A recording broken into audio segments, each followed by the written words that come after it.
everybody. Hi. Oh my gosh. She's married. I'm married. It's my fourth wedding to the same guy. That was a very important distinction made all weekend. In 1 year. Mm-hmm. We had a ceremonial wedding. Then we had a Vegas wedding in March. Perfect. Just the two of us. I'd never been to Vegas before. How great that was the first. I know. We went to a magic show in a Korean spa. Didn't touch a drip of alcohol. Amazing. We were staying at Caesars, and there was this construction conference going on. So it was us and so many men in a sea of John Deeres. That's unbelievable. That's like just perfect. Yeah. And then a family wedding in Topanga with my family, with his family. And then our fourth wedding, which Eileen was a critical part of, ultimate space holder, ultimate vibe setter, our festival wedding last weekend at Cielos, which is a festival grounds by Bakersfield, surrounded by pistachio farms. The pistachio trees. I know, you have to drive 10 miles or less an hour. Yeah, you have no idea how slow 10 miles an hour is. Because the dust can hurt the pistachios. I know. And I think a lot of guests were respectful of that. As far as I saw. But, you know, while the pistachios were tangentially involved in the wedding, I don't even know if any pistachios were consumed at the wedding. I think not. But our friend Christy, who did give a wedding speech, does have a salad, which pistachios are a critical component. So we can always find the connection. Pistachio adjacent wedding. But this episode, which Eileen is really going to help me speak out, is about the wedding, the lessons, the intentions, pre-wedding, post-wedding, releasing obligation. So I did a wedding that was meant for me and my husband and not meant to please other people in terms of food, invite. We didn't provide alcohol. Right. So we're going to go into the pre, the during, and the post-wedding for whatever experience you might be planning for your future, whether it is a wedding or a bachelorette or a birthday party or just thinking about your life in general. Weddings are like capstones of like, what do I stand for? That's so true. And we were talking about this preparing, like there's such a script literally to follow for weddings, and it's tradition. And of course there's something nice and beautiful about that. But so many of the traditions that people follow, I don't think they even know where they come from or what they originally were for. And it just becomes a very rigid structure. And so it was so cool to see you guys create something completely unique. Everyone I told about it that wasn't there was like so curious and couldn't wait to hear the debrief and how it was, because I think people were just so intrigued. And a lot of times people don't feel like, this whole podcast is about like giving yourself permission to do whatever you want and be yourself. Yes. And so a lot of times people don't feel like they have permission to have this kind of structure that you had for a wedding, because a lot of times it's about what their family wants or about what their community expects. And exactly as you said, this wedding was 100% made for and by you guys. And so it was so true to who you are and the life that you're trying to create. And it was just so unique and fun and special. So we wanted to give you guys a little bit of info about that and maybe inspire you to do something on your own. Do it your way. Yeah, do it your way. There's no wrong way to do a wedding, just like there's no wrong way to eat a Reese's. Which is what coined by our friend Samantha's, our best friend Samantha's mom. I know. Oh my gosh. Shout out. Woo. Woo. We love Alice. you. Alice, if you're listening, we love you. And yeah, so just to rewind it back, you know, there's a lot of things that we discussed like earlier this year that I wanted my wedding to be. And actually for the last few years, knowing Spencer, both of us being adventure people, loving festivals, loving just being surrounded by so many friends. We love seeing worlds collide. And especially like, you know, co-founding more of that with my friend Eric. It's like, it's in my bones to create connective spaces where people are playful. And of course, I'm not here to give anyone else advice on how they should do their wedding. You should do it how you want to do it or how you did it, trusting that it's perfect for you. And if you want the more traditional wedding, like, of course. fuck yeah. Yeah. This is more so my own internal and unique journey of figuring out the wedding that I wanted. And I love creating like experiences with friends. So I was always like, I'm going to have a festival wedding. And so we actually knew this place, Cielos, because our friends, Ashlyn and Chad, and a bunch of other friends in Venice have created this mini music festival, music connection festival, mycelium there. So this glamping grounds has like a saloon. It has a soundproof speakeasy. It has glamping tents with actual beds in them. A beautiful teepee with like beautiful rugs and fire pit. It has a pool. So it's like kind of nature, but still giving you some nice amenities like flushable toilets and whatnot. Yeah. It felt like we were in a real structure. Like it felt very elevated. And so step one was like knowing that we were going to have our wedding there. And then step two was weeding out the weak ones. I'm joking. But step two was telling people, friends and family who we love, who might not be their cup of tea. Yeah. We didn't want them to drive 3 hours outside of LA just to like sit through it out of obligation.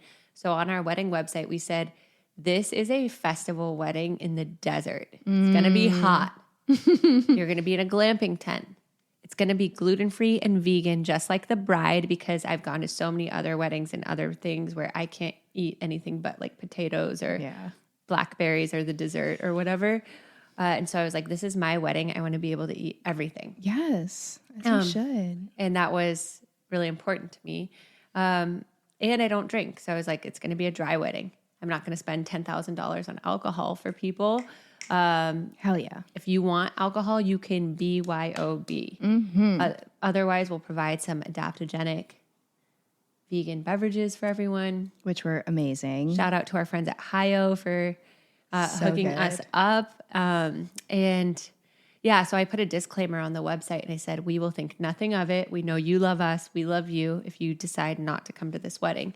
And so there were a lot of relatives and some friends who didn't come, and that's okay. Yeah. And so that was the first step of like trust of like, just putting out exactly what you wanted and trusting that the people who were down were going to come. Exactly. Yeah. And that was step one. And then step two was like the invite list of, I learned so much. I mean, I already like in my upgrade group coaching teach a whole section on boundaries and communication. But when you're sending invites for your wedding, it feels especially pronounced. Yeah. Because you're really thinking like, who am I inviting? Which friendships am I continuing to invest in? Which ones have invested in me? And of course with your partner. And, oftentimes in weddings or other events, we can invite so-and-so out of obligation, or they're friends with everyone too. I don't want them to feel left out. And for this, what you really helped me with was asking myself, like, am I inviting this person out of obligation or because I really want to share this weekend with them? Yes. And so that was hard. And there were a few people, who I had been close to at some point or felt like it wasn't reciprocal at some points in time, who I didn't end up inviting, who, it was scary to do that. But actually, and this is just goes to show when you do what's best for you, you do what's best for everyone. Actually, a few of them reached out and we actually had quite clearing moments around, why I felt more distant from them now. And they really actually appreciated that clarity and took it in stride as something that they were committed to working on, which actually made me respect them and be curious about reinvesting in the friendship in the future. Right. I love that. Like you were able to put it out there, and because you were so decisive and clear, it then opened up a very clear and decisive conversation to have. Totally. Yeah. And so really like coming up with the invite list and just getting really clear on like kind of like the Marie Kondo method, where she holds the articles of clothing. Does this still spark joy? Does this not spark joy? If it doesn't, gracefully letting it go. If it does, yay. That was like a huge thing. And then from there, like Spencer and I wanted to do a lot of things where we would create a canvas for connection for people. So like we told everyone it was kind of Burning Man style, where you could create your own offering to bring to surprise and delight people. So people had a lot of fun like creating that. We had themed nights like Space Cowboy Friday night, which so fun. People really took in liberty of how they expressed that. And Saturday was an all white theme because I was wearing a different color dress as the bride and everyone was wearing white. And this was so funny. And then we'll go back to pre-ceremony and actually go through the whole flow of the weekend. But I think I had told you this before where people were emailing me from the East Coast being like, hey, clarification, like does khaki count as white? Oh my God, wait, that's so funny. You didn't tell me that. Oh, and that's then, hilarious. Yeah. And then people from LA were like, hey, can I wear my ayahuasca whites? Like my ceremonial whites? I'm like, those are too informal, no to khakis. And then I like ended up, this is like me being so annoying. I'm like, think Santorini, think Mykonos and Greece, think linen, think party, think fresh. And I actually had to send an email to all of the guests that said dress code demystified. And I like linked to like different Pinterest outfits people could boards. wear. That was necessary. Clearly, I didn't know how necessary it really was, but it was really necessary. It was, and the effect we'll get into, of course, but was well worth it. Totally, yeah. So that was really cool. And then like we had a bunch of friends who were DJs and musicians who co-created the weekend with us, like offering to play pool sets on Saturday.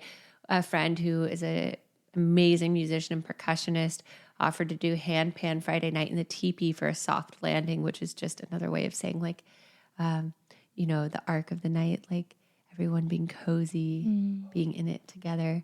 A friend, Bobby, who offered doing a tea ceremony, setting up pu'er teas that he got from China and serving people in a circle and chatting and sharing stories.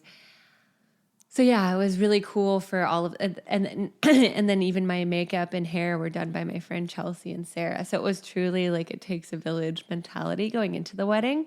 Yeah. And Spencer and I didn't feel like super stressed about it the months leading up because we would do planning like once every Sunday. We would do like a 1.5 hour Power of Now moment where we would go through Spencer's amazing Notion board of our wedding checklist and we would each divide and conquer. We also had like an amazing girl, CJ, who was helping kind of be our point of contact and produce the wedding. She was really good. She's super dialed. Very, very good at what she does. Yeah. She said it was her first wedding, which I was shocked by. I know. I'm like, if you need a testimonial or anything, count us in. This girl is there. On it. Yeah. I know. She was finding me on the dance floor, giving me like cups of water. Like, oh my God. It was crazy. So good.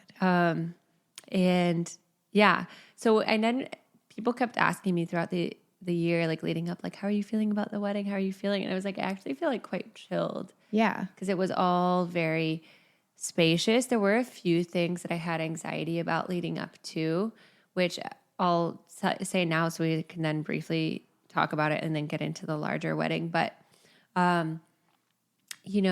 before the wedding, 2 weeks before, I started getting little anxieties or just fears that what if I get like siphoned into small talk conversations with like random people and then I feel obligated and I don't get to enjoy my actual wedding. That was like a weird fear that I had. Which I feel like is probably so normal for every bride. Like you're bound to have, if your wedding is more than 50 people, you're going to have a lot of people there that you feel obligated to kind of say hi to, but there's that need to kind of just keep staying above it and be the circular butterfly. Just release, relax, release, relax. I know I even had I even had my internal bachelorette crew, with which Eileen is a part, just be like, hey, if it feels like I'm lost in a conversation without a voice, come join me. Yeah. Check in. It did not actually ever need to happen. So if I talk to you at the wedding, know that I loved it. Yeah. And I think that's a good reminder too for all brides or people planning their event, that people are going to know that this is your moment. And you almost, as a bride, you almost get treated as kind of like the celebrity of the weekend, you know, where people they're very cautious of your time and space. Totally. And that's what I realized. And I also realized just in asking the bachelorette crew for that, just knowing that people were watching out for Yeah. me allowed me to relax. Yeah. It's like just knowing that I had the True. precaution in place and that I voiced my anxiety Yeah. allowed it to like loosen its grip over me. And then there were other like little hiccups that came up before. Or just like if people were asking something for the wedding, and I'm kind of like, you need to figure this out yourself. Yeah. Where before I might have tried to help out, but I'm like, I'm the bride. I have a ton of stuff going on. I trust that you can figure this out or you can handle this, you know? Yes. And so it helped me use my voice a lot in that way. But 2 weeks before the wedding, Spencer and I actually did a little ceremony, just the two of us, which I highly recommend for any couple going into a wedding or just going into any big experience where there's going to be a lot of emotion. We first, in our little ceremony together, gave voice to our deepest fears about the wedding, deepest fears of things not going the right way or being stressed or not getting a lot of time together. And just like, and then we asked, how can I support you in assuaging or releasing that fear? And kind of just had that game plan, that conversation in place, especially when you're dealing with each other's friends and relatives and new energies that are meeting for the first time. And Spencer knows me, I'm an empath. And like one of my biggest things is wanting to make sure everyone feels included. Yeah. So I really needed a lot of vocalization around that so I could release it. So I was like, if anyone feels, or I look and see if anyone is left out, they'll figure it out. Someone else will come talk to them. Yep. I trust that they're having the exact experience that they need. Yep. Then we wrote down and talked out everything that we accepted about the wedding. So things that we had already decided, maybe it was, you know, we would do it differently next time, or, you know, whether it was like things with the invite list or whatever decisions that had already been made, what do we accept? So rather than like beat ourselves up about something that we would have done differently, what do we accept? We can accept it and make an empowered choice on like how we move through it the wedding day. And then the last thing was the vision of how we want to feel at the end of the wedding. We want to feel like connected. We want to feel inspired. We want to feel so grateful for all of our friends, which we do. And then how can we start to feel that right now? Because actually this guy who does DJing for weddings is like told Spencer and I, and I'll never forget it. He's like, the bride and groom are the energetic set point for the weekend. So if you guys look like you're having fun, even if something goes wrong or whatever, it's going to, like, everyone wants you to be having fun. They want their energy to be contributing to you having fun. So if you guys prioritize you having fun, everyone else is going to be having fun. That's so true. So Spencer and I were like, how can we start to live the energy of Mermaid Spenergy now, which was our wedding hashtag Mermaid, because when we first met, we first kissed in the ocean, and then I wrote a poem, which I posted on Instagram later. I'm like, I wonder if he knows this about him, but I was like, I'll be your mermaid tangled up in the sheets. And then Spencer, like Spencer Energy, Spenergy. Spenergy was a very early nickname for him. Like first couple of weeks. And mermaids. I don't know why. It's Spenergy. I know, just like his adventure power, like Canadian man coming through. But it ended up being such a fun hashtag for the weekend. It was. And so fun to say and shout. And people really brought a lot of mermaid themes. Yeah.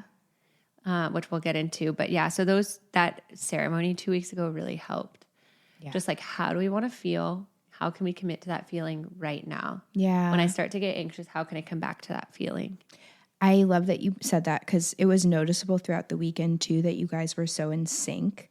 Like, it didn't feel like a divide and conquer. It felt like you guys were doing it together, which really you were. That's how you planned it. And then that's how you lived the weekend. And that was really cool to see. Oh, thanks, Eileen. Wow. I'm glad that you saw that. Yeah.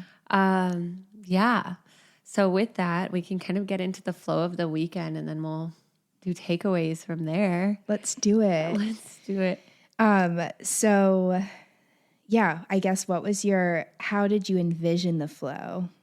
And we can maybe do a little like breakdown of those expectations, what was, and then just the essence of all of your loved ones being together. Totally. That's a great question. Well, I think when I think about expectation, which is so funny because by the time you guys are hearing this, hopefully you have also already listened to our podcast on expectation. Yeah. Such a big one though. And it's a lesson that even as I continue to teach it, I continue to learn more Always. It continues to teach me more. And expectation was the biggest one for the wedding, as I think it is a lot of people planning weddings, right? You want like all of your friends and loved ones are there in one place, which is maybe the one time in your life that they'll always be there, or that they'll all be there. And that's such an overwhelming, daunting reality. yeah, totally. And so it's also like you want to make sure everyone has the best possible experience. And I realized in terms of expectation, it was like, I want everyone to feel connected, but I had some maybe of my old stories that didn't get in the way too much that weekend, but I realized I could have released it and it wouldn't have changed anything for anyone else, more so just given me more peace of mind. Or like, you know, when you're anxious about something, it never ended up coming true. And you're like, wow, I could have had all of that time just enjoying it. Totally. I didn't have to send myself down the rabbit hole. I didn't have to send myself to the 10th circle of Dante's Inferno or whatever. My favorite. However many circles there are down there. Lots of rings. Lots of rings. Lots of torture. Yeah. And I think one was stories around, oh, I hope so-and-so fits in, or it might be out of so-and-so's comfort zone, or, you know, will my family enjoy this because it's a festival wedding? Yeah. Versus like everyone is there to like see me be happy and to experience a taste of Mermaid Spenergy. Yeah. So I can really just release that. And it's not something I realized until after the wedding when I was talking on it, or during the wedding, I realized it too when everyone's like, oh my God, this is so cool. This is the best wedding I've ever been to. I mean, not to toot my own horn, I'm sure. A lot of people did say that. There were other great weddings out there. But yeah, I think that was something of like, everyone's there because they really want to be there, as per our disclaimer on our website, which we had kind of set up for that exact reason. So it's like, I could have really released that old story or that fear around like, I hope these people will fit into, like, everyone's there because they want to be. Yeah. So yeah, in terms of the flow, it's like Friday night, I wanted everyone to arrive Friday and immediately kind of have permission to drop in with each other. Spencer and I actually went there Thursday night, and we like had our own grounding moment under the stars together, got all the goodie bags set up. We enlisted so many friends to help us bring out all the adaptogenic beverages and things.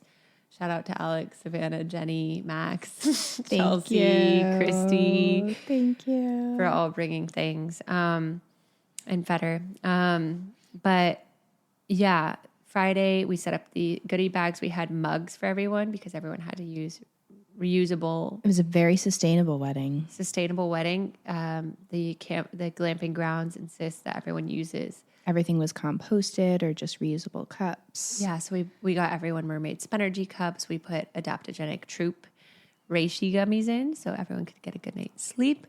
Ultima hydration packets, eye mask, earplugs. Oh my God, the earplugs were I just have to say, I was like, there was some point Friday night where I was like, shoot, I forgot to pack mine. And then I opened my goodie bag and I saw them and I knew you were looking out for all of us. Oh my gosh. Wait, I love that you looked at them Friday night. It was like a little wink from Meredith. Surprise. Like, she's got us. Got you. I know what you need. Yeah. Oh my God, that's amazing. And then each person, when they got to the check-in, they had to pull a name from the hat. And the name was someone else they were supposed to get to know that weekend and make it a secret mission. So don't let that person know you have their name. And then on Sunday after the weekend, you'd have to write them a card with like something that you like about them or drop in with them. So already you get there and you have a mission. And we also give everyone a deck of question cards. Shout out to Chris Pan from My Intent. He gave us so many good icebreaker question cards. So fun. So then instead of just being like, how do you know the bride? Which is also a fair question or whatever. It's like, when was the last time you felt like a child? You know? Let's just get right in there. This is a Mermaid Spenergy wedding. This is a Mermaid Spenergy wedding. We're coming from Venice Beach. What do you guys expect? Let's do some eye gazing. Let's do some synchronized breathing. So it was actually perfect Friday because the first people to arrive were my parents. And so I got to really drop in with them and my sister and my mom's cousin Rowan and her husband John. And then people started trickling in, you and Sam being some of the first to arrive. Yep. And it was funny because you both read in between the lines. Oh, we sure did. Of my WhatsApp, if you want to share that, how you got the party started at the pool. well, we could see the text coming in. We had our own adventure journey getting there, which I won't get into. But we could see the text just kind of prompting everyone to start getting into the vibe of the weekend. Mm-hmm. And we're like, avoid LA traffic. If you leave afternoon, you're fucked. Yeah, you'll never get here. And I could just tell, I know that you wanted people to kind of just be there and have that time to sink in. Because like you said, there's always this easing in portion whenever you start an event that you like to give people a chance to have. Yeah. So I knew it was for them, but I also knew you just needed this to happen. So we raced there. We got the pool party started. And it was really nice because I feel like after that, obviously the whole vibe of the weekend got much more intense and it changed. So that was a nice moment to just meet certain people too that I, didn't even wind up seeing the rest of the weekend. Yes. But just have a moment. And as we mentioned, the facilities are so amazing. The pools was such a relief. Yep. Desert heat. We got some content for powerful stuff.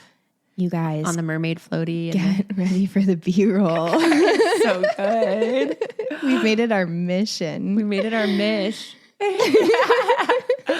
That was really powerful. It was flapping about. And that actually was so grounding for me to see you and Sam there as some of the first people, both being such deep friends. And like having you both there and like ground and chill with me actually was so centering for me. And I'm like, these like my good friends like have me throughout the weekend. Like you guys knew that I was like, everyone arrive. And then it was like, okay, the people that need to be here are going to get here when they get here. Yeah. And so just like releasing of who was coming when and just sitting with you guys by the pool was great. Oh, that makes me happy. Yeah. And then it was funny because like our photographer, who's amazing, was in a car that they had to leave late because they had some extenuating circumstances. And I was like, oh, I want them to get there by sunset. So they start getting our photos of space cowboy looks on top of the hill because the sunset there is beautiful. But then Sam's husband, James Likos, drove all the way from Arizona. He drove straight for 5 hours. He like almost beat 8 hours. I think he cut the trip to 7. He almost beat us coming from LA. He was so calculated too. He's like, I knew I was having a big trip, didn't have a lot of liquids this morning. I could so see that. I was like, I bet he didn't stop once to pee. I know. But he got there in time, and then even though our photographer arrived late, he comes in hot with a drone. See? And I'm like, wow, everything is happening Everything for comes me. together. It's like the universe was like, Meredith, it's okay, relax. Stop controlling it. Stop controlling, I've got you. It's like this free fall feeling. And not only that, but you know this. When my grandma passed away, who I'm very close to, I pulled out of my animal spirit deck, which is like a tarot deck, but animal cards. I asked the deck, I said, whatever card I pull, whatever animal I see, when I see this animal, I know that my grandma's with me. And I pulled a rabbit. And there were so many rabbits. I saw them Thursday night when I got in. I saw them Friday. Wow. Alex Keller texted me a photo of bunnies Saturday morning because she knows that as well. And she's like, your grandma's here. Gosh. And so it's like grandma was watching out for me, but other people were letting me know that her presence was there. Also, my 2 high school friends, Madison and Paulina, who couldn't make it, they actually like nailed it without even knowing. They sent me this care box with like a blue robe, which I wore when I was getting ready. Yeah, it was gorgeous. And they sent me for space. They didn't even, I wonder if they even know it was Space Cowboy theme, but they sent me a white fringe denim jacket with Miss Cox on the back, which was so funny because I said I would be Miss Cox for a weekend. Cox is Spencer's last name. Cox is Spencer. C-O-X. Cox. Spencer Cox. Yeah, so I am like, that is so nice. Powerful last name, but I'm keeping Baker. Yeah. But I said I'll be Miss Cox for a weekend. I love that. Just to like get into the little like bride vibe. bride tribe. And yeah, so I was Miss Cox for a weekend, and they also printed out this like, locket with a photo of me and my grandma. Oh my God. And a ribbon. And I tied it around my bouquet. Yeah, that was what that was. So that's so sweet. So she could be with me when I was walking down the aisle. Oh my gosh. And so that was really sweet. Anyways. Yeah, what an incredible gift in their place. I mean, Yeah, even if it's like they couldn't be there, but they put so much thought into just making sure that you felt them. Yeah, that I felt them. My mom kept sending them photos throughout the weekend of like me wearing their Oh little my God, things. sweet. And then, yeah, Friday night, Space Cowboy. After the pool, people started trickling in. I really felt like the top of the hill with the sunset was where everyone got their biggest hellos in. That's so true. Yeah, something about it, like just being elevated, and it was like officially you're in your outfit if you're up there. Yeah. And the sun's shining on everyone. Yeah, you're seeing everyone for the first time in their Space Cowboy outfits. Like some people were wearing disco cowboy hats. Everyone looked so aviators, good. bell bottoms. Spencer had bell bottom silver. That was what was cool. Everyone could go either more cowboy or more space. Yeah. And so the interpretations were so fun. They were fun. And the funniest thing too is, so a lot of you may not know, or some of you may, that my parents work for NASA. My mom was an astronaut. My dad was a pilot. And so I was like, what are you guys going to do for Space Cowboy? And my mom's like, I'm just going to wear one of my NASA shirts. I was like, fair. Classic. Well, that's that. And that kills. Yeah, it slaps. This is an OG.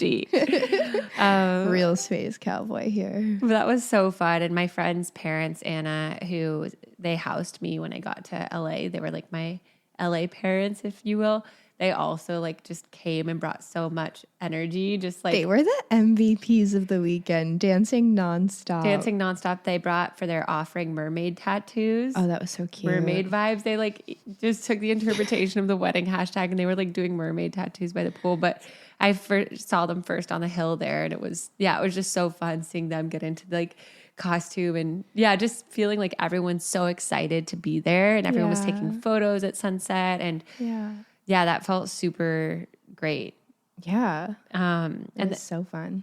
And then after that, we had the first dinner, where we had friend speeches. Everyone sat around a campfire for all the dinner speeches. I loved that seating arrangement. It was perfect. I actually didn't think about it at the time, but when you just said it now, I just realized how great it was. Like, you didn't have to do any assigned seating. We all found our place. We all got to mix and mingle. And you still felt connected to everyone because we were in a circle. So you didn't feel like you were ever in like an off to the side, like table, weird section. Yeah. Like the singles table. Like, God, yeah. I've been at that table before at other weddings. Yeah. You're like, wait, I wanted to sit with my friends. Why am I being ostracized? Single right now? I remember that. Yeah.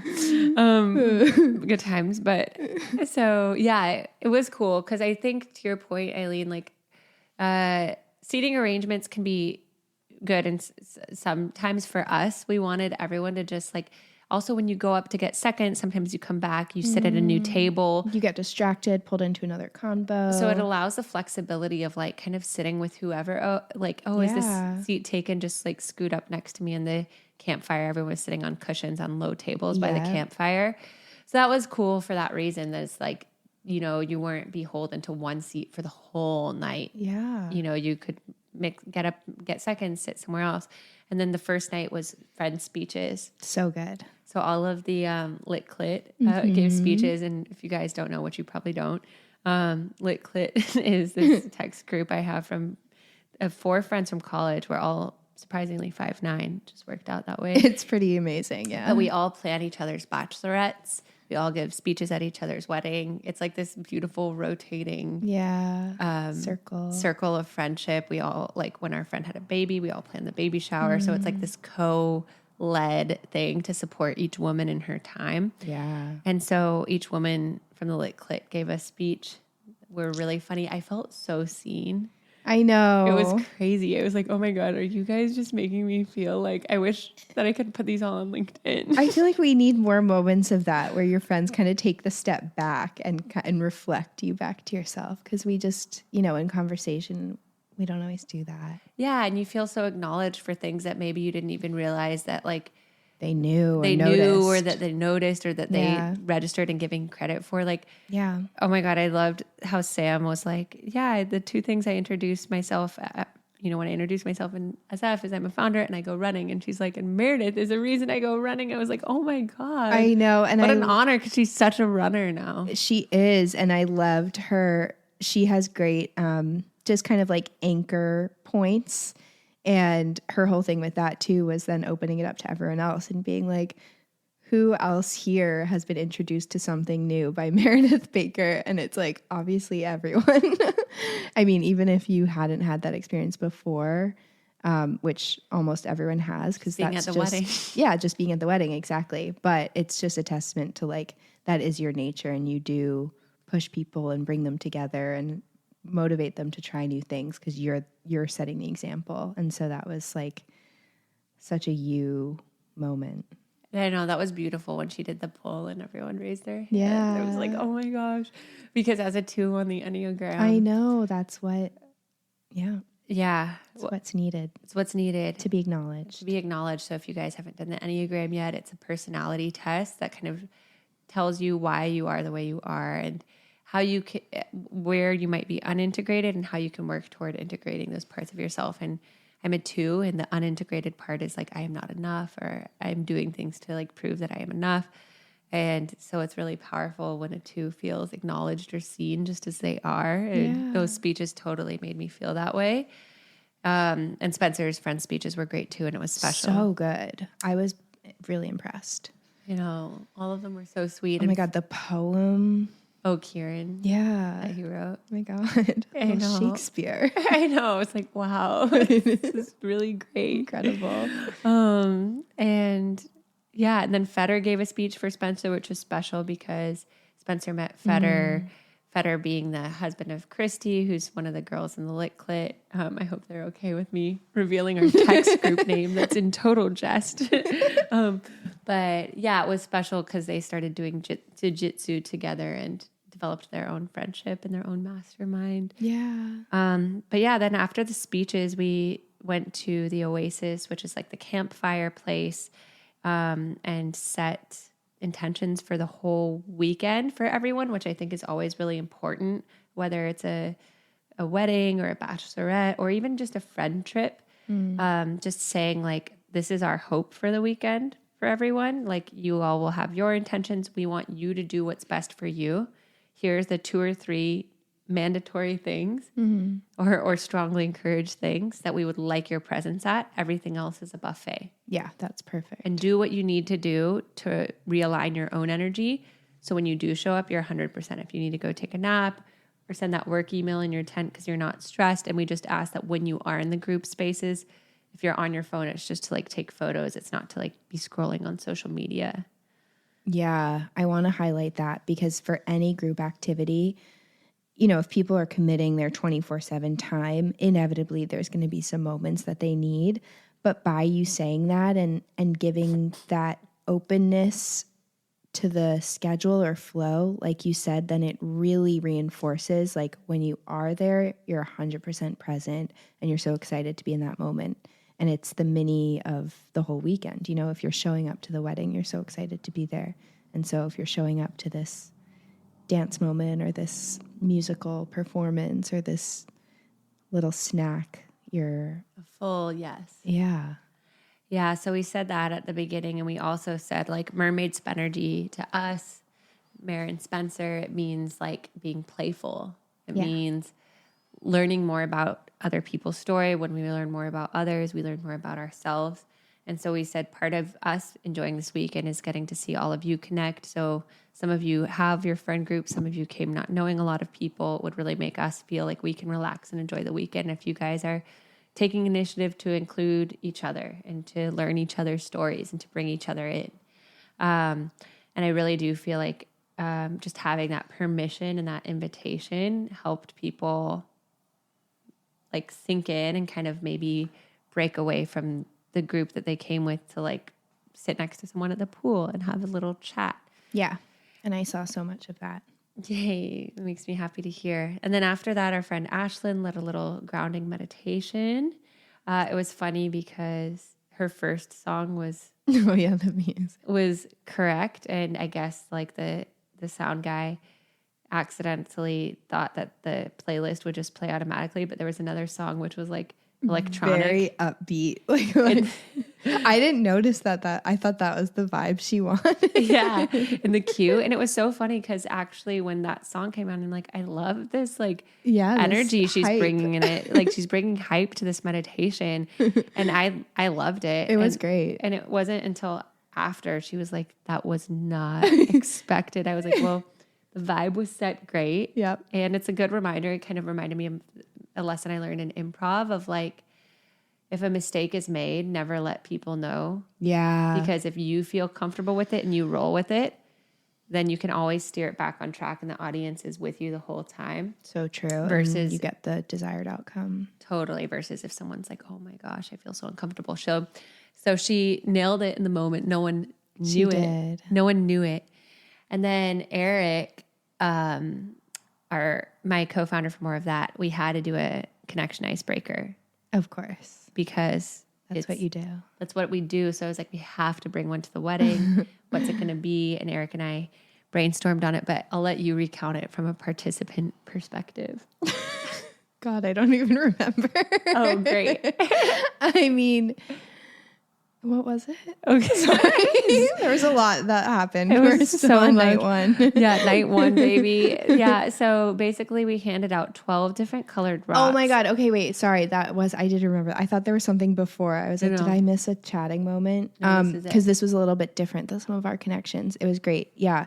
Different colored stones. And this part was fun. Usually you'll like set up the anchor stations of like blue, pink, gray here.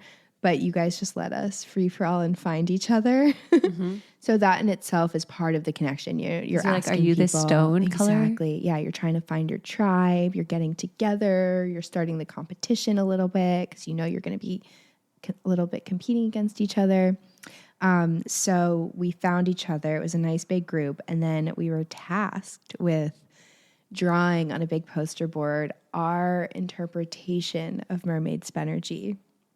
And what was so funny, and maybe shouldn't have been as surprising, but so many people's were exactly the same. Yeah. Like, not just even the little collective elements. group. There was right now. There was something going on. It wasn't cheating, I promise.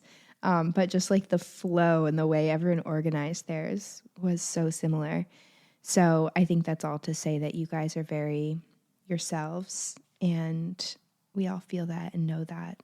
And there's such a distinct Mermaid Spenergy was distinctly defined. It was very felt. It was funny because everyone had 10 or 15 minutes to like draw on the cardboard with their group of 10. So we had, and then our hope was that everyone would use the stones after as little gratitude stones at the end of the night, where you can rub it and think of what you were grateful for that day. But yeah, so Eric would come around to people and be like, oh, the other groups have already started. You're the only group that hasn't started yet. And just kind of because we were all chatting, like throw fire, and you're like, oh, the other group is adding like so many scales to their mermaid. You guys, your mermaid doesn't look that good. And he was like kind of just trolling, stoking the fire.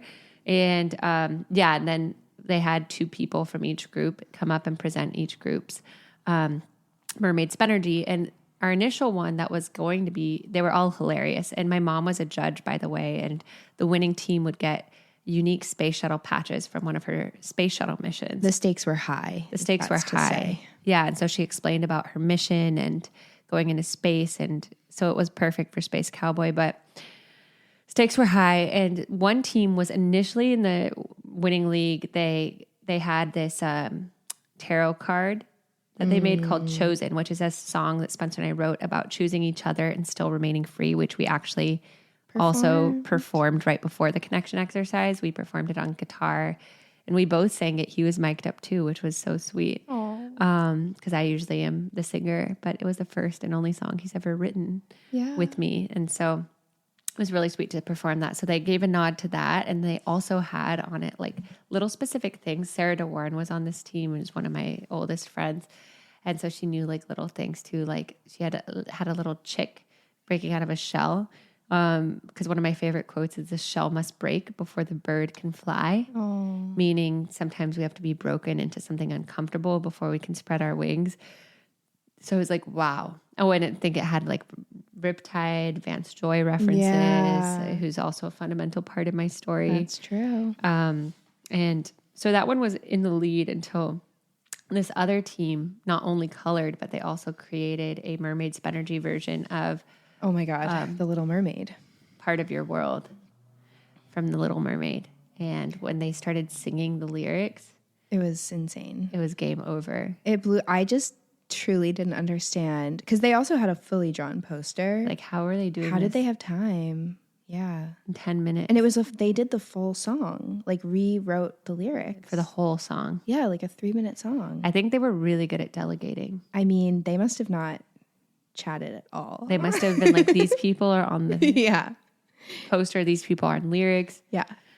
Focus. So they won. Yeah. I mean, well, we all knew it was over at that point. We all knew.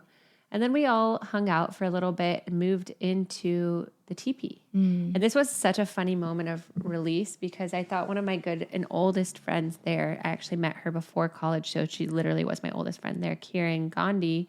We worked at Mayor Bloomberg's office together in 2009. Woo! Whoop, whoop. And yeah, she's like, I'm going to come. I can only come for Friday. Can't come for Saturday. I'm like, I'm sure it'll be perfect. And then she wasn't there at the connection thing. So I'm like, I guess she's just not coming. It's okay. Things happen. Release. And as soon as I released it, I go into the teepee and there she is with her hand pan. And the teepee is huge, by the way. It can fit like 100 people. Yeah. So after the connection thing, everyone's feeling connected to their team, camaraderie. People are chatting. We go into the teepee, light the fire. I debut my song Alchemy with my friend Sarah Warren, which is so funny because we both share the same ex-boyfriend, which we should totally get into at another time, of just the evolution of friendships. We got to talk about that. How many of our friendships have come out of an initial catastrophe with a boy? Yeah, she was there, and she wasn't the only person there who I also shared an ex with. I know. And I just feel like that's such a girl theme. Like, you initially kind of feel jealous, and then it winds up being like your best friend. Right. I always say the punchline is that my mom says I had bad taste in guys back then, but I say those guys had great taste in women. There we go. Because Juju was also there, who I shared transitive property a fling with. And anyway, so Sarah and I debuted our song Alchemy.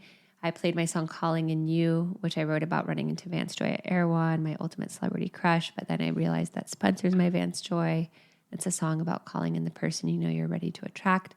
Then I had my friend Ethan, who's my oldest guy friend in LA and probably oldest guy friend in general, play How Far Should We Take This? So good. Such a good song. Were you there? You were there for that? I was listening from the outside, but I've heard him play it before and it's so good. Oh yeah, because you heard him at Yosemite. Yeah. But I heard it was like echoing through the whole campgrounds. It was so good. And so that was really special because he would play that when I like first met him. How far should we take this? It's such a goodnight, but I'm dragging my feet because we both know it's right. Ooh, close enough to kiss. Thinking, how far should we take this? Wow, It's so good. Watch out for Powerful Stuff musical EP cover dropping soon. Pew, pew, pew. But yeah, so that was cool. It was funny because Ethan and I met because I had moved to LA and we both broke up with I'm going on little tangents throughout the whole story, but we both broke up with our respective significant others at the time, and we kind of used each other to make our exes jealous. A classic friendship. Classic. And then it evolved into a great friendship. Beautiful. And the funny thing about the song How Far Should I Take This is he's never taken the song all the way. I know. He's never released it. I know. Ethan, if you're listening, you need to put it out there. The world needs it. Such a banger. I want to listen to it. But that part was a highlight for me because I was wrapped in Spencer's legs and Spencer and I were moving together as I was singing Ethan's song and everyone was there. Like so many people came in for the acoustic part. It was crazy. And so that was really special. Our friend Bobby was serving tea at the front of the teepee and so many people were connecting.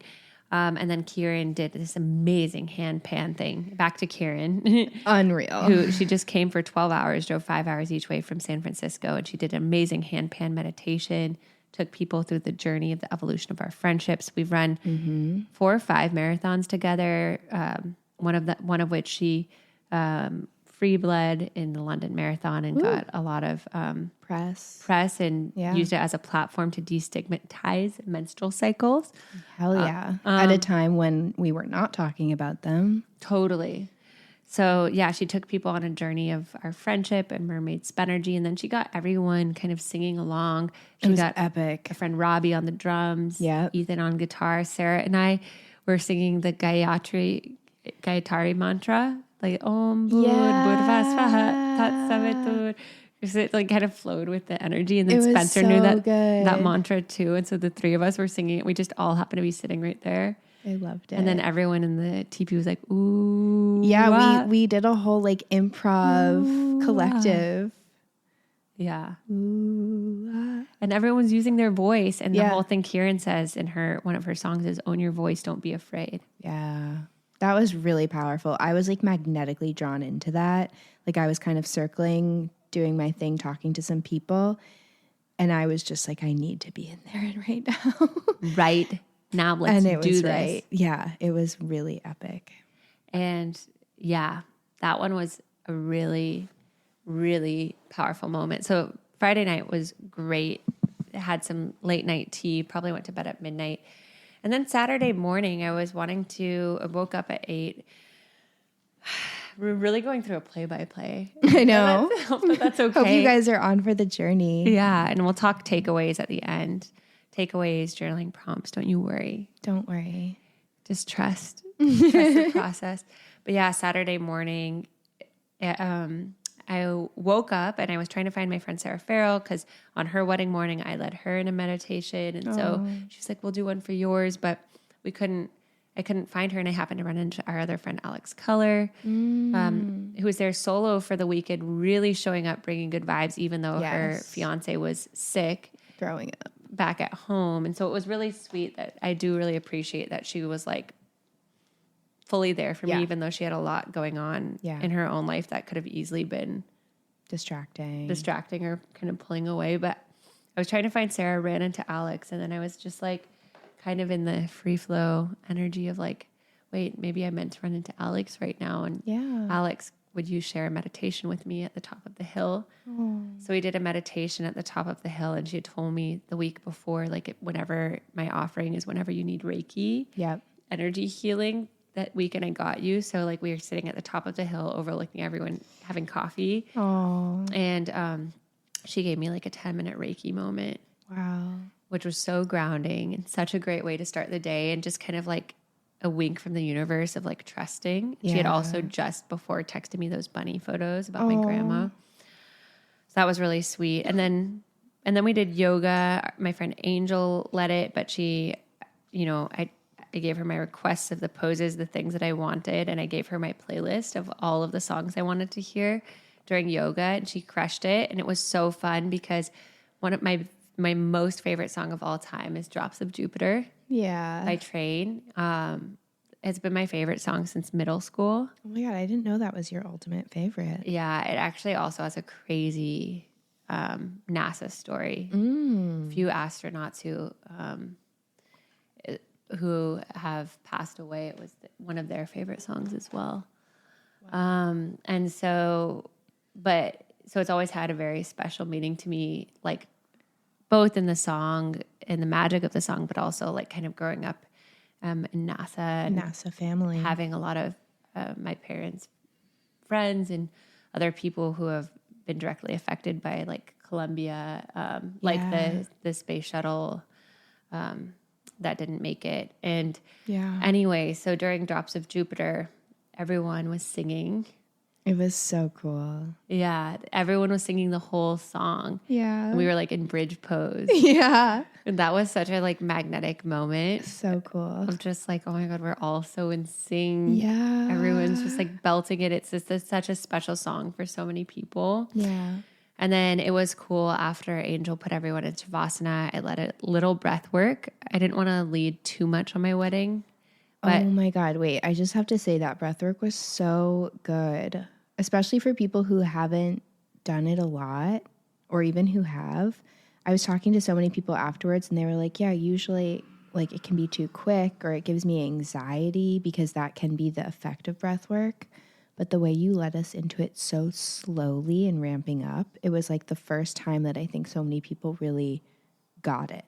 Oh my gosh, I love that. That makes Including me so myself. happy. Oh my gosh. Yeah. Yeah, I like made a little 3-song arc where the counts were all to the beat, but the beat got quicker. Yes, it was perfect. And it ended actually with Aloha, the theme song for White Lotus, where it's like, and that way, because it was just like that, let's just get crazy. Yeah. Let's just have be fun. silly.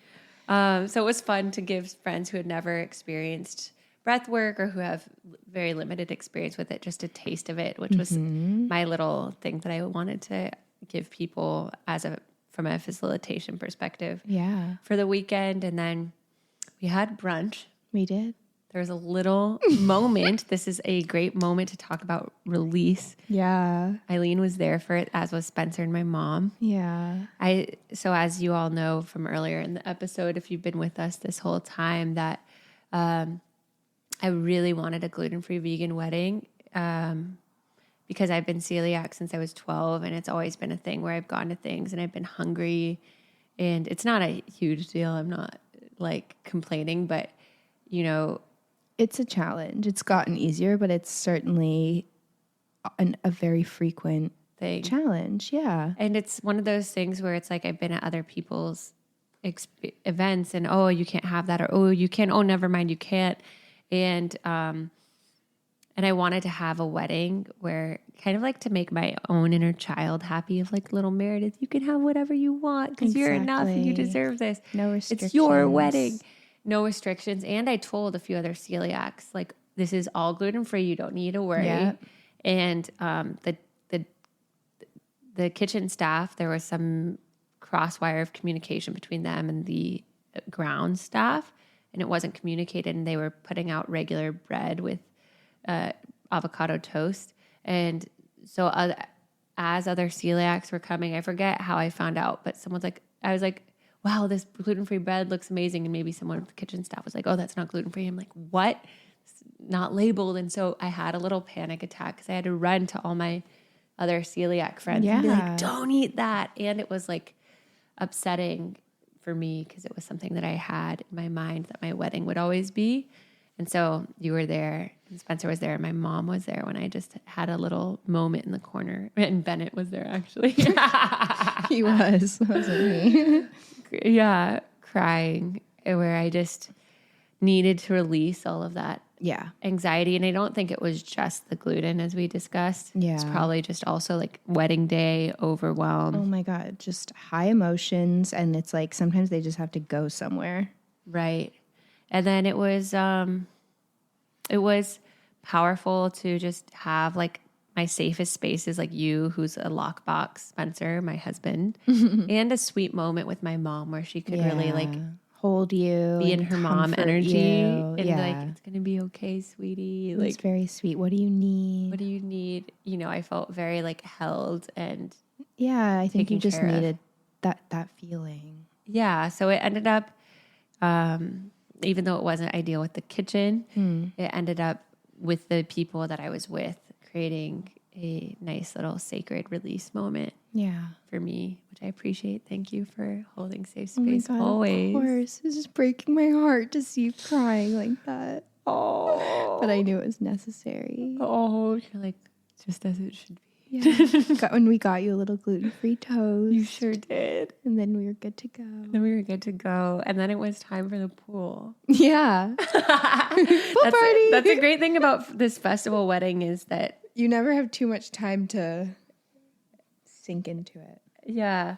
Well, and that like most weddings, it's like you're shuttled back and forth, or you're staying at a different hotel than other people or venues. True. So you don't really get to drop in with people at the water station or at the coffee or the in-between moments.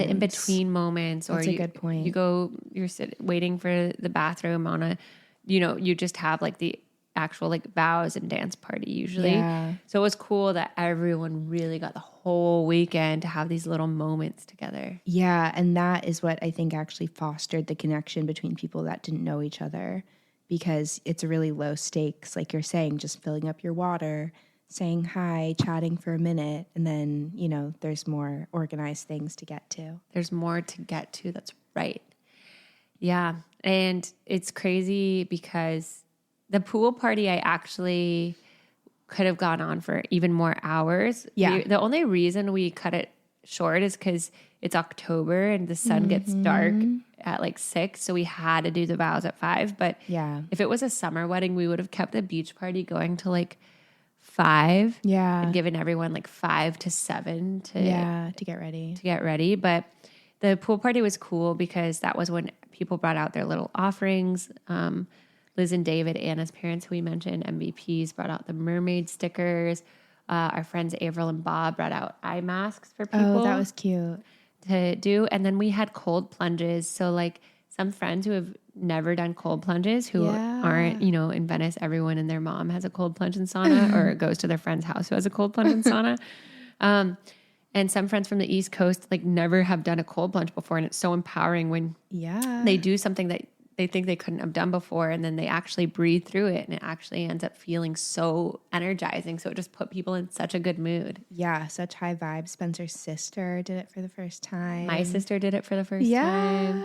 Did you get in the cold plunge? No, absolutely not. That is not my idea of fun, unless I've been in the sauna for 40 minutes before. Yeah. But the pool was my cold plunge. That's very true. And Eileen is a nature cold plunge woman. Yeah, there we go. Like if it's a natural body of water, you're there. That's so actually true. If it's a flowing creek, I'll be there. Count me in. It's so funny. I don't know if I told you this, but I was saying that you and Sarah DeWarren just like are my forest fairy friends. Oh my God. Like both of you just have this energy of just like, let's get this girl in a forest ASAP. And she has her purple hair. It's so true. So she does look like a fairy. She's kind of like mystical. Yeah. But I just thought it was so funny. I was like, I love, and both of you have like the sweetest voices too. I'm like, I can't wait to be with both of you in a forest next weekend. Oh my God. Yeah. For the Bachelorette. Can't wait. Wow, it's going to be so powerful. So powerful. And she got me my first animal spirit deck. I know. I didn't realize that until and you I've said at the since wedding. given it to like 20 people, and it was funny. You gave me I gave you an animal spirit deck. And yeah, so it was so funny because people were talking to her that had given their parents animal spirit decks that didn't know that she was the reason Oh that my God, I gave. she was because the origin. they got one from me. And Yeah. And so she was the origin. So she was the catalyst. That's so cool. But anyway, so she was DJing. Yep. So good. Which was great. She debuted the electronic version of our song Alchemy, which we also debuted later that night. Other people were bringing out their offerings. Our friend Aka, she knows that we love Erwan. Yeah. And so she brought out a big poster that said Merwan. In the font. Like it was so so good. dialed. It was perfectly printed in their font, and there was a whole menu and like the listed ingredients. Yeah, it looked like the Hailey Bieber smoothie with like the cream and the red and the blue and the glasses had like M&S like October 21st. She got our friends Nina and Tamer to help her, and it was just like jaws were on the floor. It was unbelievable. We were just like, how did she keep you this do frozen? this? Yeah, how did you create blend this? We had so many questions. I thought she literally brought them from Erewhon. That's how like good they were and looked. Yeah. And then she was like, no, I just recreated them. No problem. And she had like funny descriptions for each, like a mermaid one for me and like a motorcycle man one for Spencer. It was unbelievable. It was insane. That was definitely a highlight of the pool party. Just like what the ultimate surprise and delight. I'm like, this girl has been a Burning Man. She knows how an offering is done. Yeah. And it was blowing crazy. us all out of the water. And then Maddie and John did mezcal, espresso, martinis. Yeah. And those were a big hit as well. I heard that.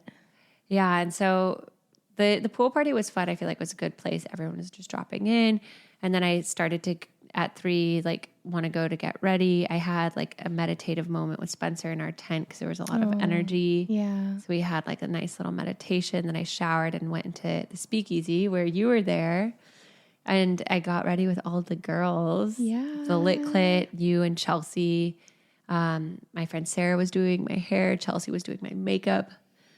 My mom and sister came in. It was so sweet. It was so sweet. And then the photographer came in and got photos of all of us. Oh my God. He was Moita. amazing. Yeah, like telling us how to pose. And He's like, get over here. You're in front there. Fan the dress out. that was really special because I think with girls, how like, you know, when we're all getting ready, like that's just some of the favorite parts because it's just like bonding and connective time. I know. I don't know what it is, but it's true. There's that girl getting ready moment that just feels so safe. And I loved it. Like I mean, getting professional makeup and hair is super fun. I've had it done in the past before, but there was something so intimate about having my friends do it. Yeah. Because everyone who touched you was someone who loved you. Right. And like Chelsea was so into the makeup. Like I felt so, and Sarah too. They are professional, let's just say. I know they really At are. this point. They both like wanted to make sure that it was like perfect. So we did practice runs with each of them before, which was amazing.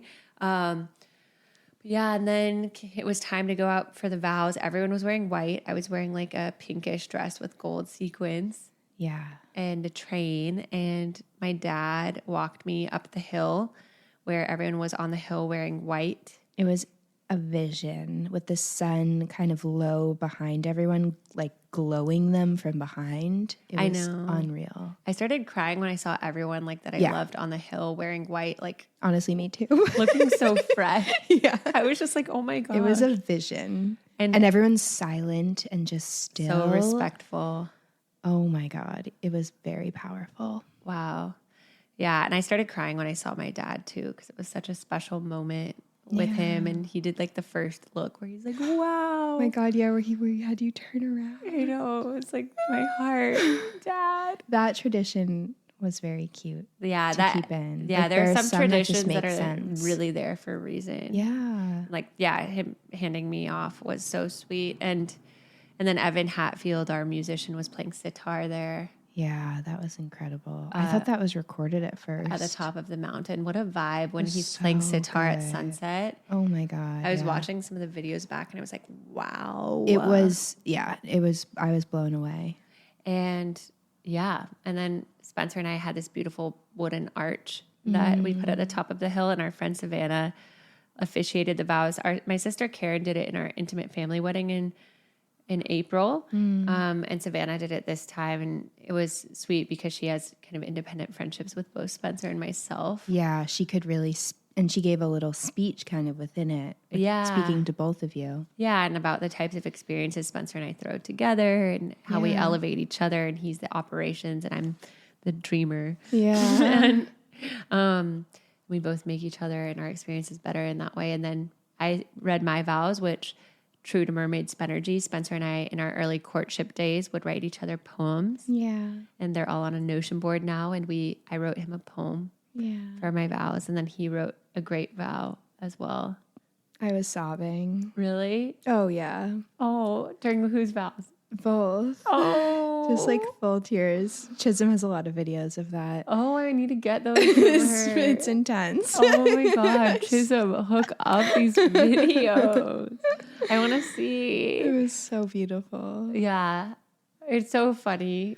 Afterwards, Spencer was like, it's not a competition, but he's like, after your vows, people are like, wow, how is Spencer going to top that? And then they were like, he did. He did. I mean, he did well. He did well, which I guess is a good thing because the vows are about me. Exactly. But I was like, wait, my poem was great. But he was like, you are my greatest adventure. It was sweet. I loved it. Really sweet. Yeah. And then after that, we did dinner again. We're back at the campfire. Going in. This time it's time for family speeches.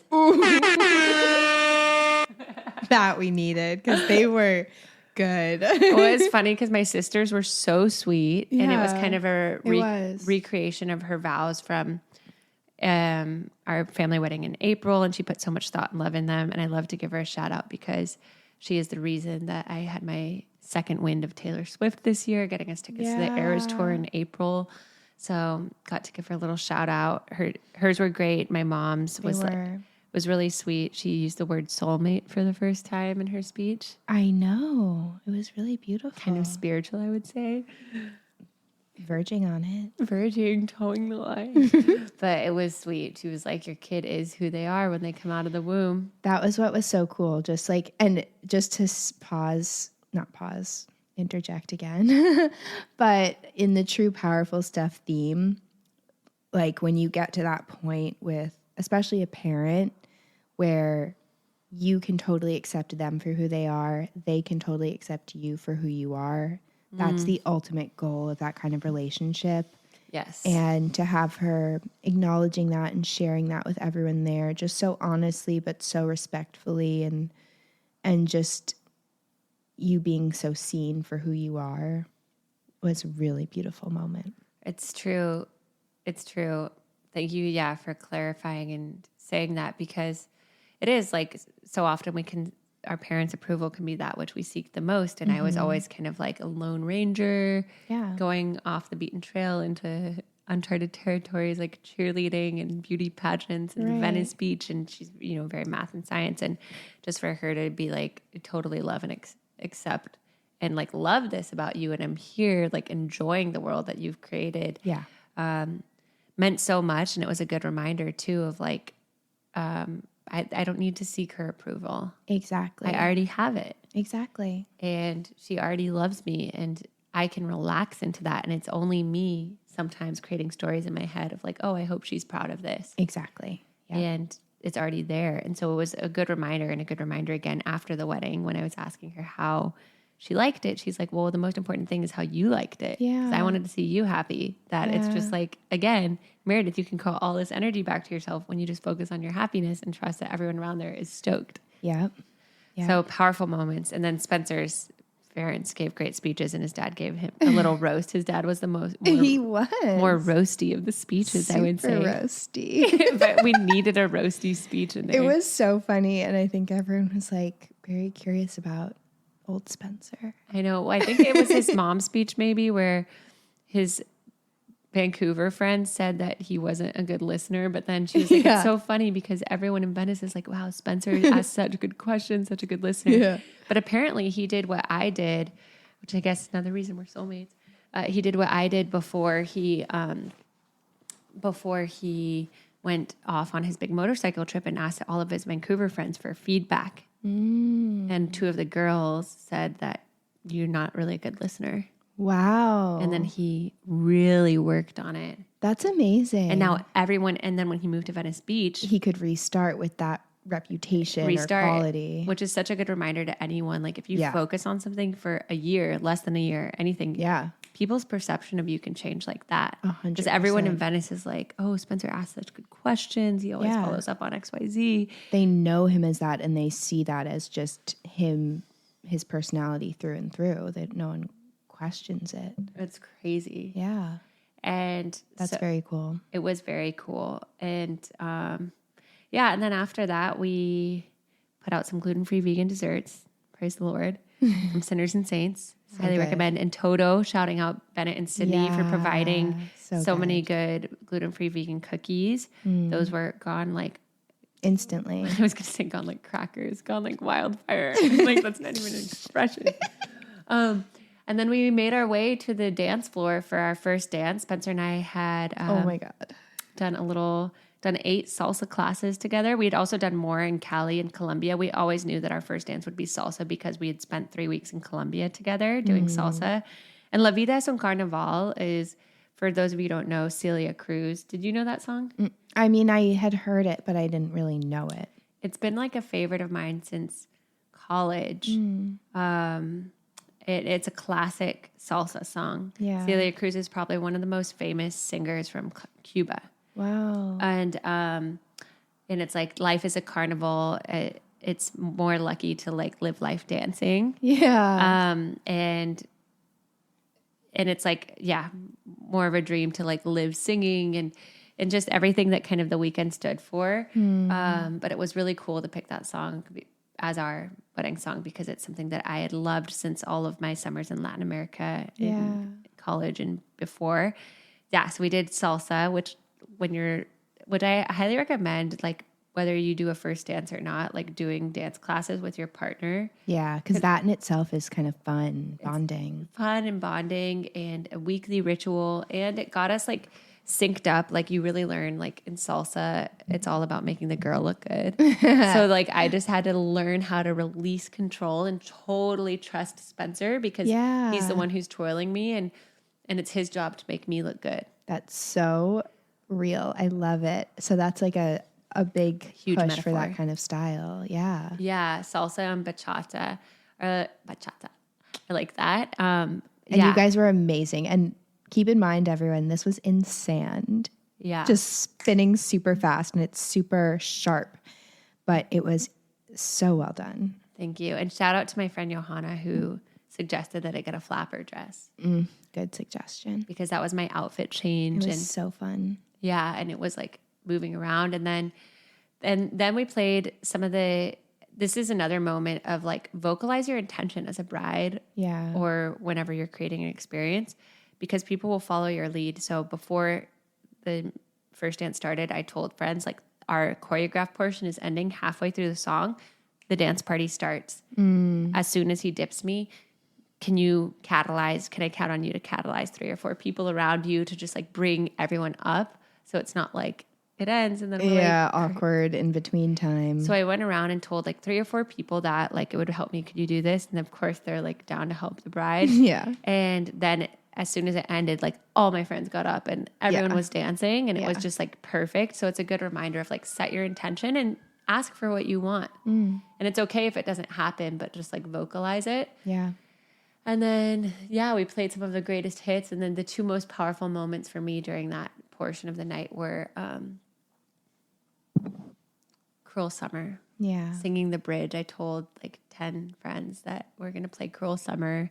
There were some other Eras Tour Swifties.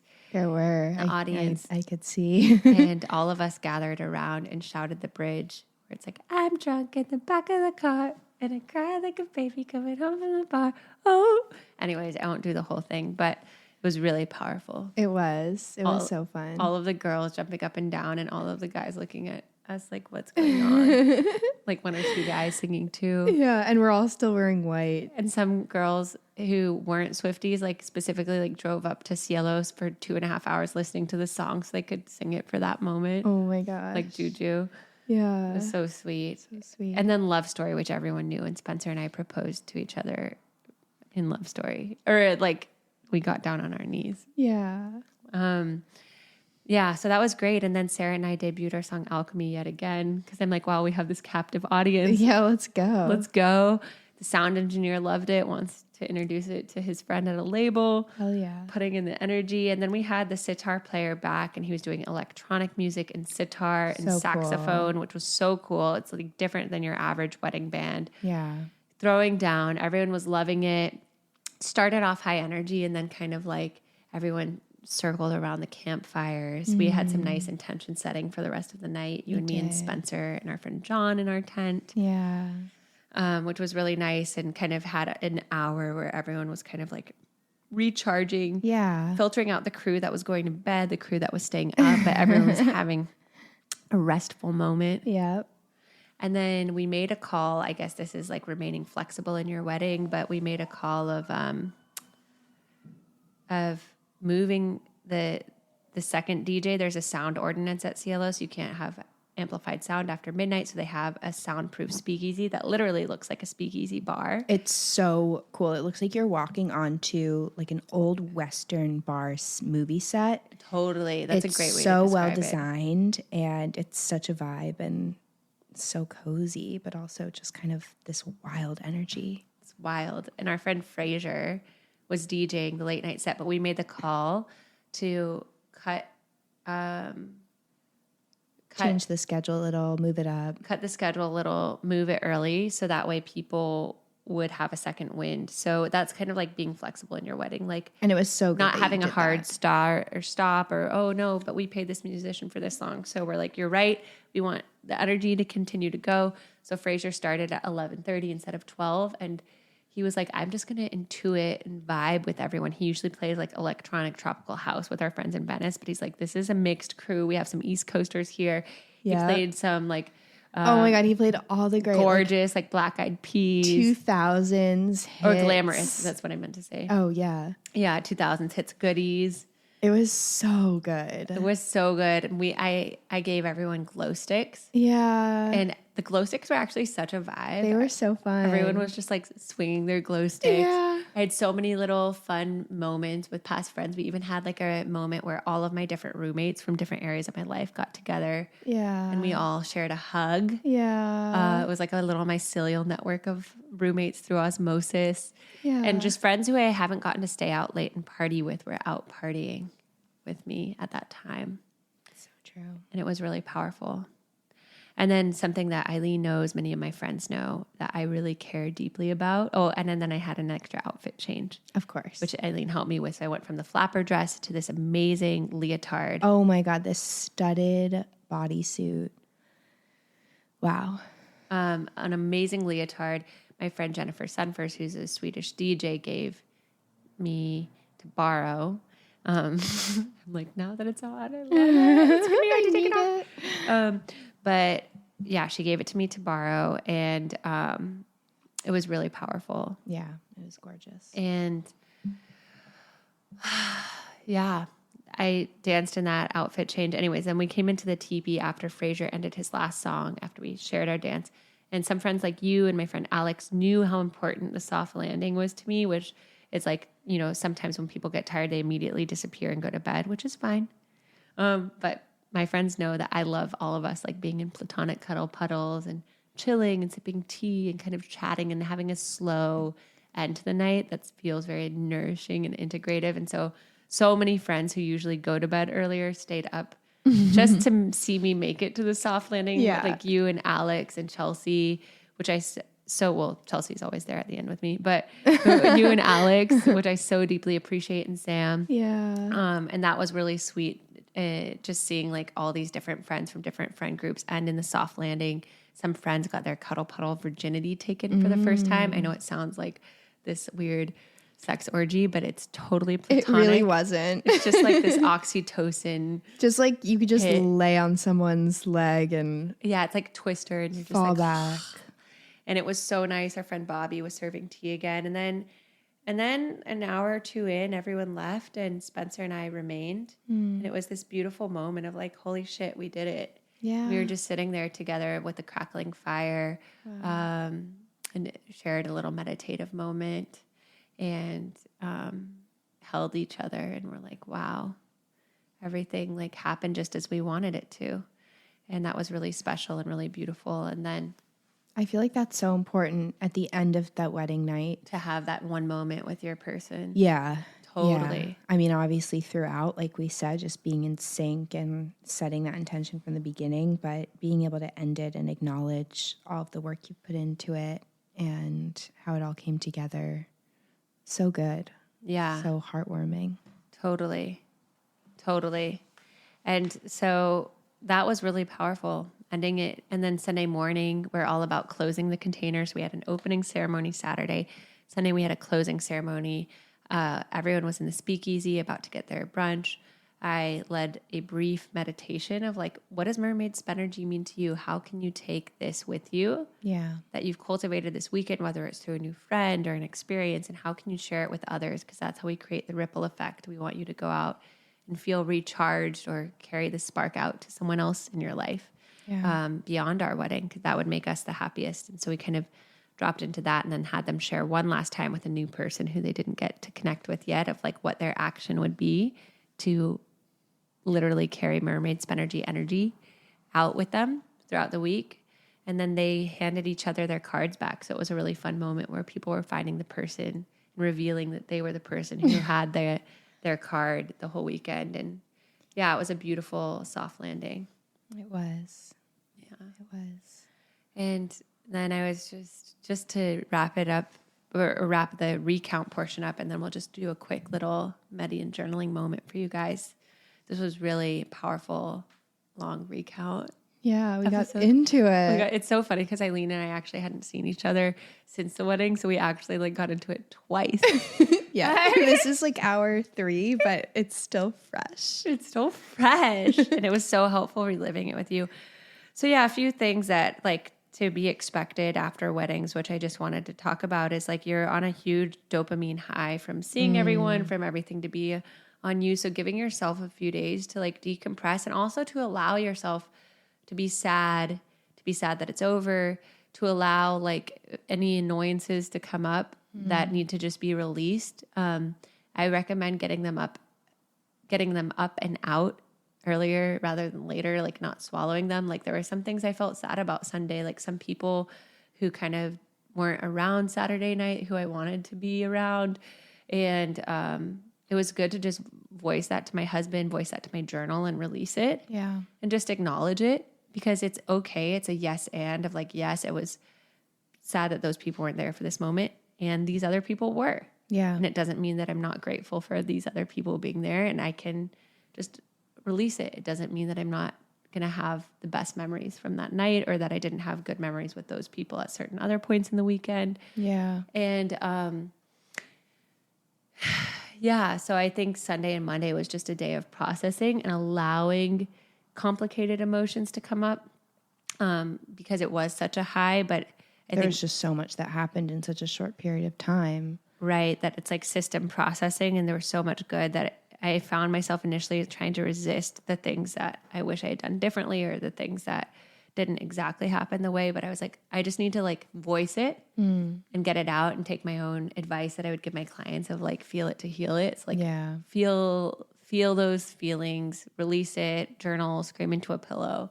And then after that, Spencer and I were on our honeymoon, thankfully, but we actually recorded a voice memo where we recorded unfiltered the whole weekend. Oh my God. It took us a whole hour. I bet. But just so while the memory was fresh. Yeah. And that's such a good idea. Yeah, our friend Maher actually recommended it. She said they did it after their wedding, her and Gibran.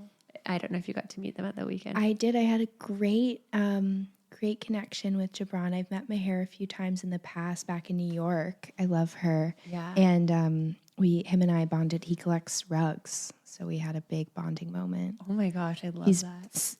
one of the most passionate people I've met, having worked in the rug industry, about rugs. Oh my God, I love that. He's so enthusiastic. Yeah. He like leaned into everything in the weekend. He was like such a fuck yes person. I know, it was so good. And they were both on the dance floor late Saturday night, and just it was so fun to see them. They were great. Yeah. I had such a good time with them. I reminder to text them, tell them that. Yeah. But yeah, they gave us that suggestion. So Sunday and Monday was kind of processing, allowing. Spencer held me while I cried, which was like super sweet.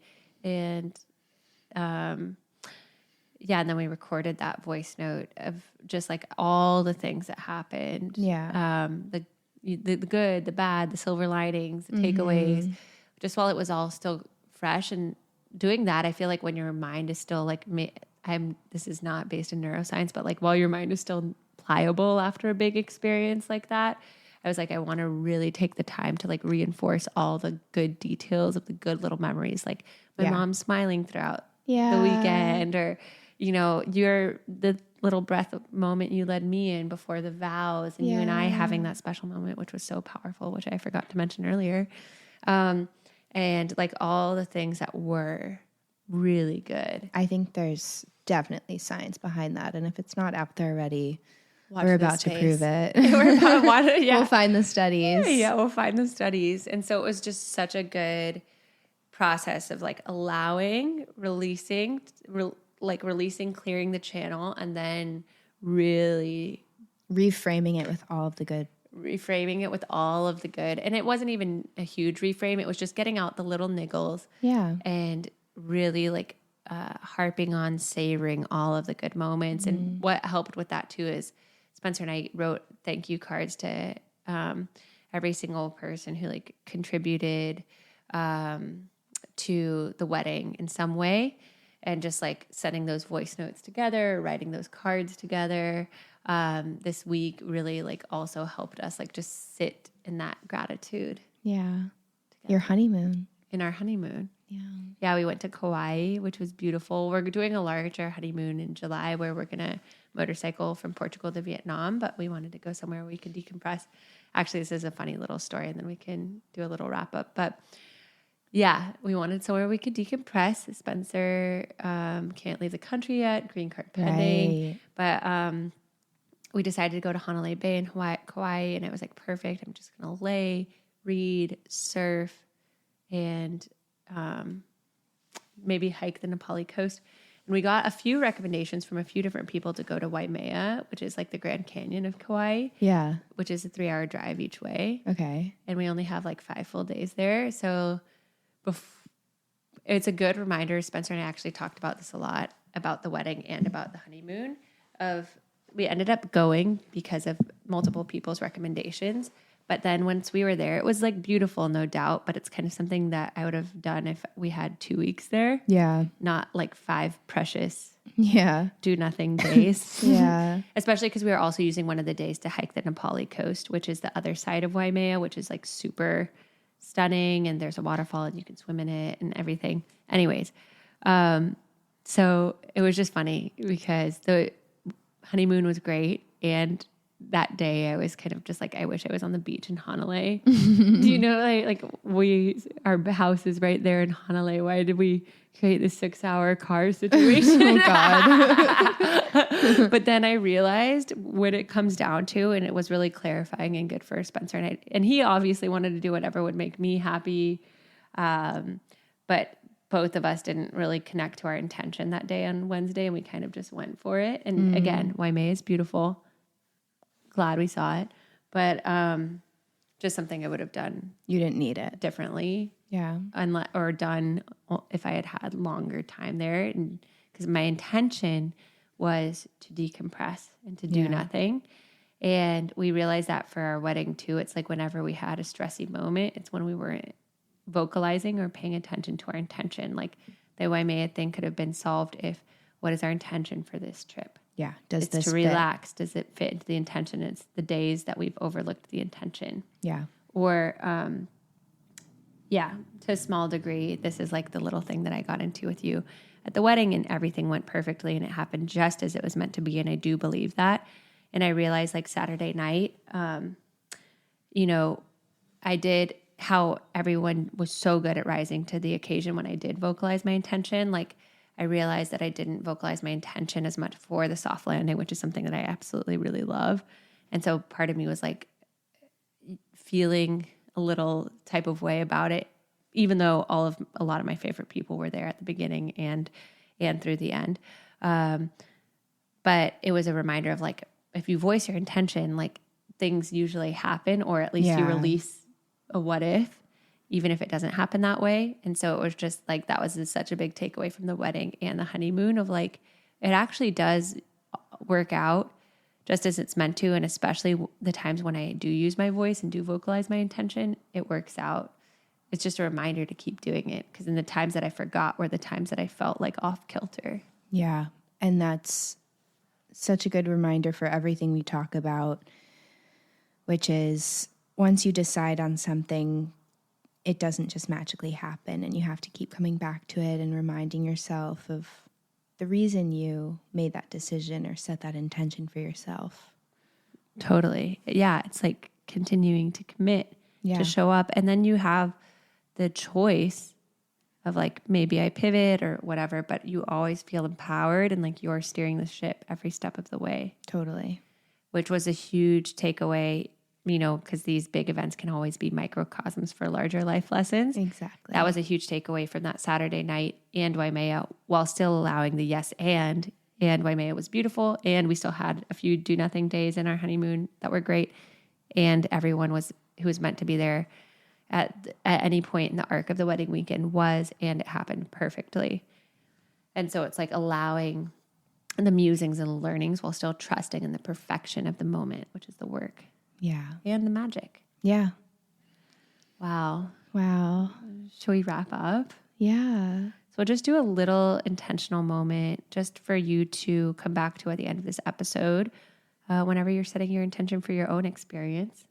And then we'll have a few journaling questions around that. So go ahead and close your eyes. Take a deep breath in. Open mouth, exhale. Second breath in, breathing into the crown of your head. Open mouth, exhale.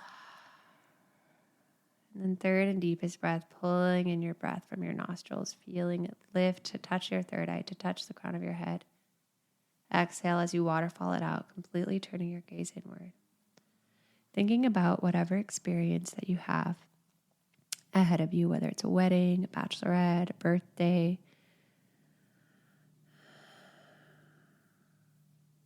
Breathing in to how you want to feel on the other side of this experience. What will you have wanted to savored? What will you have wanted to really sit with? How will you have wanted to really let it recharge you in some type of way? Being really honest with what you want to feel on the other side of this experience.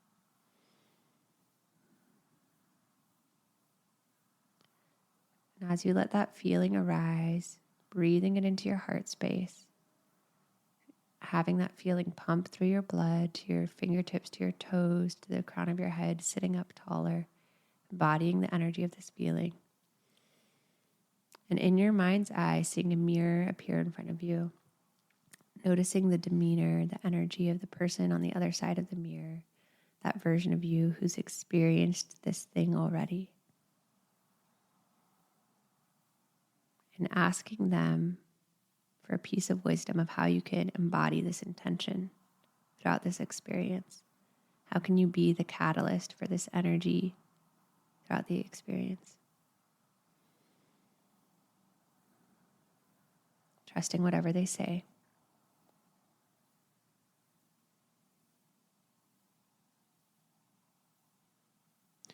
And then is there anything that you can communicate further to yourself or others around your intention? So you can say it and release it. What can you communicate to yourself or others around this intention?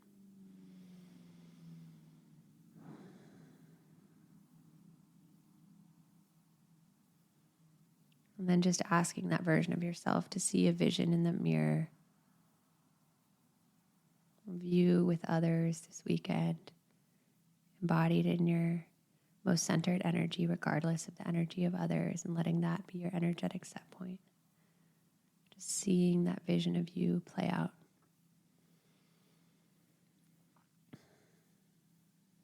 And seeing it elevate the others as they interact with you or in your energy or in your atmosphere. And then touching the screen to touch that hand of that version of you, feeling the electricity, bringing it back to your heart, placing your hand on your heart, taking a deep breath in.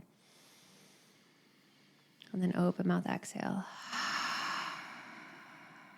Another breath in. And exhale to open your eyes, coming back into this space. So to sum up with these journaling questions, points of reflection, how do I want to feel on the other side of this experience? How can I start to embody that feeling right now? What's something I can do that I'm radically empowered to do to get into that energy right now? And is there anything that I can clarify around my intention to myself or to others to support me in this? Is there anything I want to communicate to myself or others? And sometimes we have a fear of communicating these things to other people because we're afraid of them feeling burdened or doing something out of obligation. But it actually empowers people to choose if they want to help you or if they're like, that's not for me, but then there's no wondering. Exactly. And kind of like we were saying earlier, how Sam and I sensed whatever was going on. Yes. The people who know you and close to you are going to sense something coming out of you anyways. So better to just be straightforward, and there's no need to guess on either side. Absolutely. Absolutely.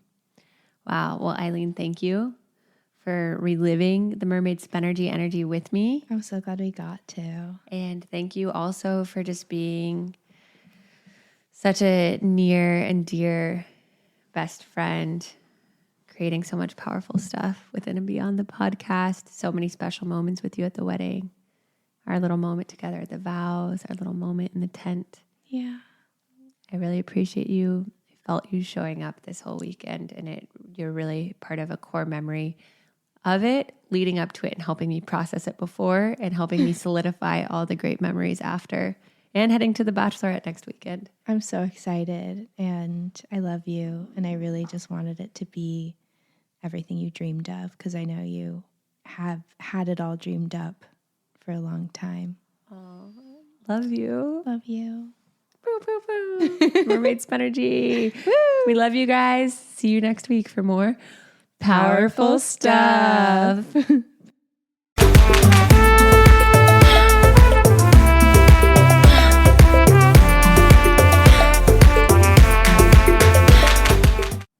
Thank you for listening to the Powerful Stuff podcast. We're your hosts, Meredith Baker and Eileen Leguiu. We hope that you learned some powerful stuff that you can take away and implement into your own life.